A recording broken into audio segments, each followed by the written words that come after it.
ನಮಸ್ತೆ ಫ್ರೆಂಡ್ಸ್. ವಾಸ್ತುಶಾಸ್ತ್ರ ಏನೋ ಇಷ್ಟೋ ಜನಗೆ ಕನ್ಫ್ಯೂಷನ್ ಇರುತ್ತೆ.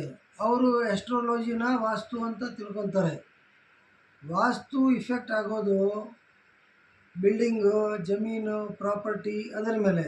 ಆಸ್ಟ್ರಾಲಜಿ ಇರೋದು ಡೇಟ್ ಆಫ್ ಬರ್ತ್ ಮೇಲೆ. ಅದು ಎರಡು ಡಿಫ್ರೆಂಟ್ ಸಬ್ಜೆಕ್ಟ್ ಇದೆ.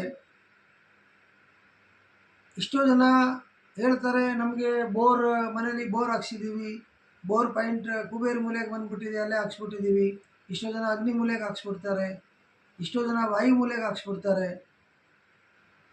ಆಮೇಲೆ ಮನೆ ಎಲ್ಲ ಆದಮೇಲೆ ಅನುಭವಿಸ್ತಾರೆ, ಪ್ರಾಬ್ಲಮ್ಗಳು ಸ್ಟಾರ್ಟ್ ಆಗುತ್ತೆ. ಆವಾಗ ನೋಡಿದಾಗ ಗೊತ್ತಾಗುತ್ತೆ, ಸರ್ ಏನು ಸರ್ ನೀವು ಅಗ್ನಿ ಮೂಲೆಗೆ ಬೋರ್ ಮಾಡಿಬಿಟ್ಟಿದ್ದೀರಾ, ಇಲ್ಲ ಸರ್ ಏನು ಮಾಡೋದು, ನಮಗೆ ನೀರು ಪಾಯಿಂಟ್ ಇಲ್ಲೇ ಬಂದಿದೆ, ಏನು ಮಾಡೋಕ್ಕಾಗತ್ತೆ.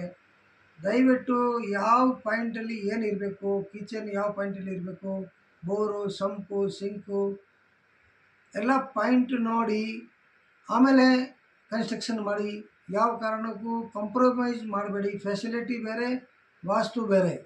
ಅದಕ್ಕೆ ವಾಸ್ತು ಪ್ರಕಾರ ನಿಮಗೆ ಏನಾದ್ರು ಸಣ್ಣ ಪುಟ್ಟನೂ ಡೌಟ್ ಇದ್ದರೆ ನನ್ನ ಸಂಪರ್ಕ ಮಾಡಿ. ನಾನು ನಿಮಗೆ ಒಳ್ಳೆ ಮಾಹಿತಿ ಕೊಡ್ತೀನಿ.